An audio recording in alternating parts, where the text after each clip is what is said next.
All right. So, what do we have here?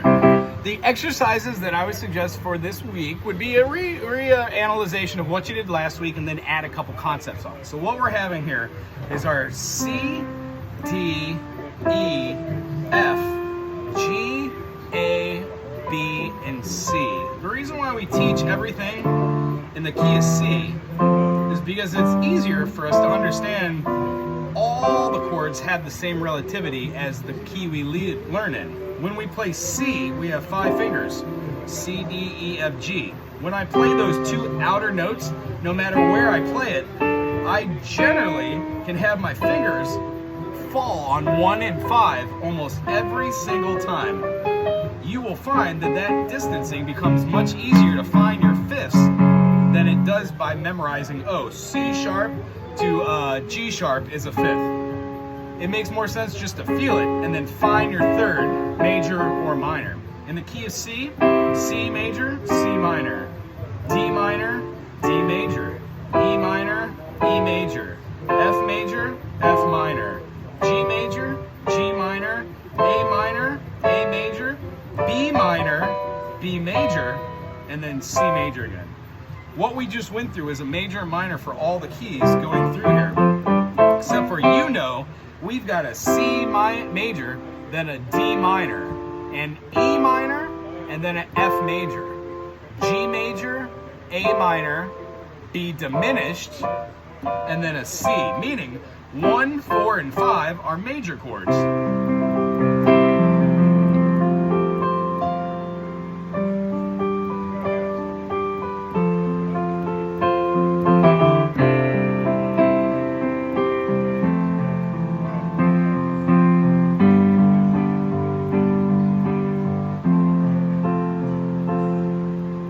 And then when we add minor,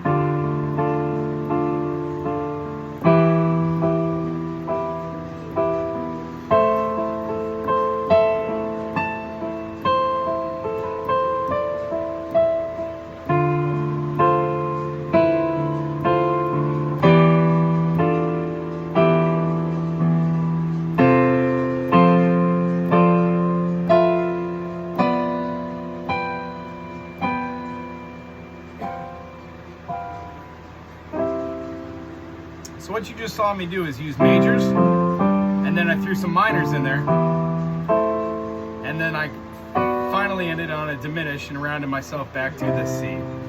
The idea is, if we have a major, major, major, major, major, major, major, and a major, there is no flair.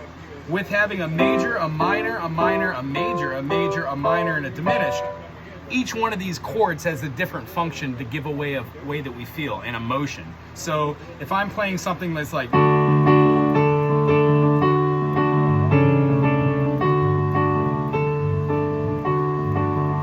kind of happy, but if I do it in minor,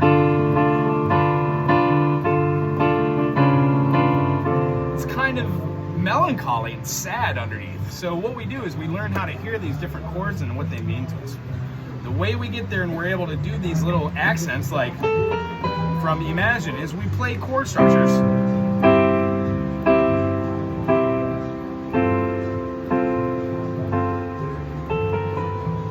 And then we play different chord structures.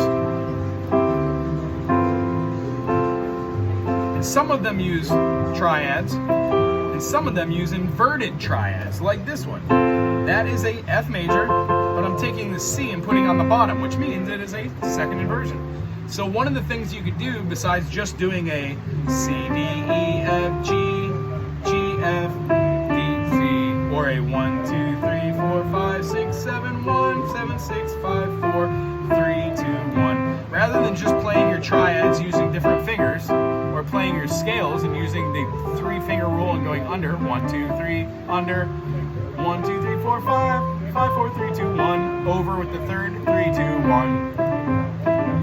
And doing stuff like 1, 2, 1, 2, 1, 2, 1, 2, 1, 2, 3, 1, 2, 3, 1, 2, 3, 1, 2, 3, 4, 1, 2, 3, 4, 1, 2, 3, 4, 5, 1, 2, 3, 4, 5, 6, 1, 2, 3, 4, 5, 6, 1, 2, 3, 4, 5, 6, 7, 1, 2, 3, 4, 5, 6, 7. Doing exercises like that over and over again with a metronome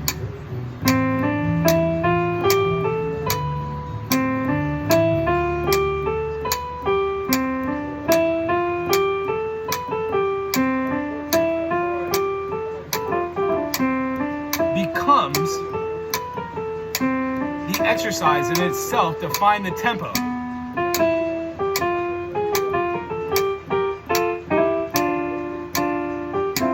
It becomes the exercise in being on that beat and utilizing the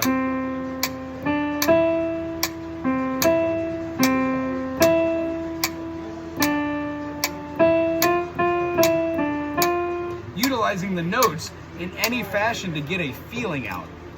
The way we get there is to piggyback off of what you did last session and what we're going to be doing this session. The song we're doing is Imagine with the C, the F, and the G. But before we do the song, I would like you to go through all of your C major inverted, C major inverted, C major at the C2, C inversion at C2, C second inversion C2, C at C3, C3 inversion 1, C3 inversion 2, C4, and at this point you could cross over to your other hand, C4, C4 inversion 1, C4 inversion 2, C5, C5 inversion 1, C5 inversion 2, C6, C6 inversion 1, C6 inversion 2, C7, C7 inversion 1, inversion 2 you can't get to, and then the top note is the actual beginning of your C8. So long story short, once you can see all of these chords as being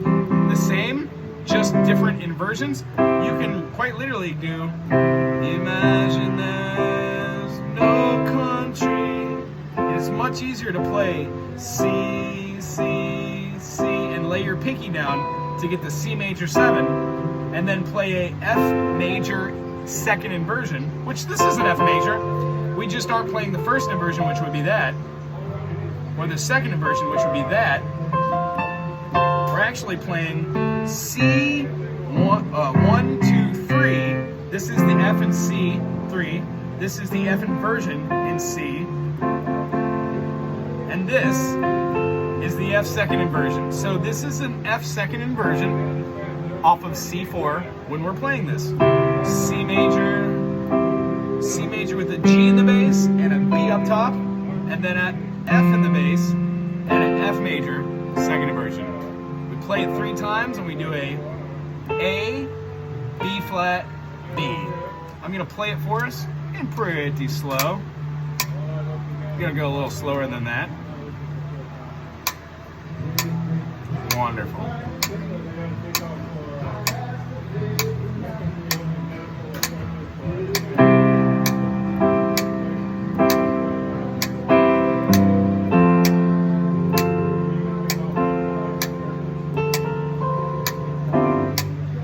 Sorry about that. My metronome's dying. Make it a little.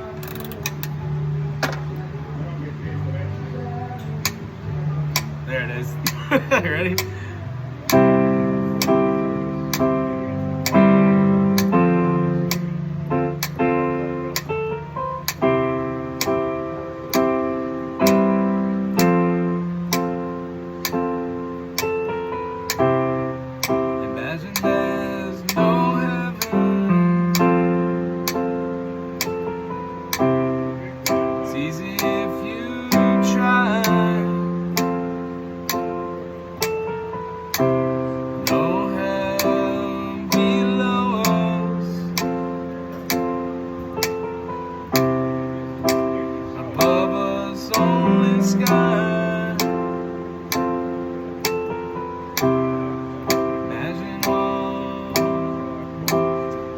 I think that's as far as we're going to go, because it does have a bridge which does a F major.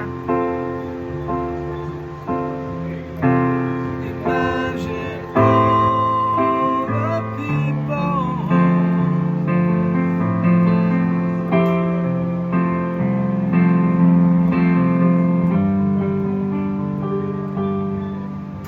Has this nifty little piece that has an F and a second.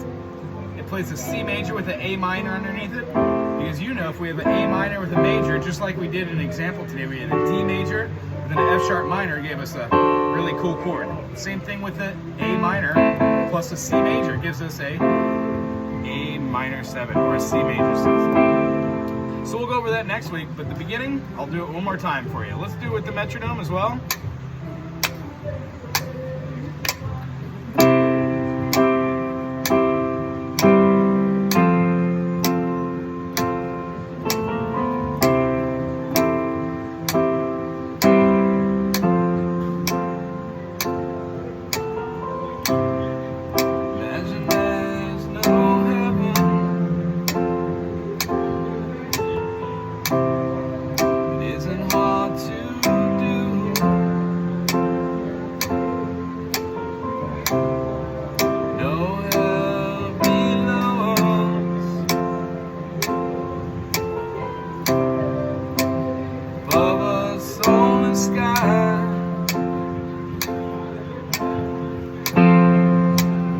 stop there, and then I will see you next week to complete this tune. Great job today, brother guy, brother guy, brother guy. Can't wait to see you next week. Aloha.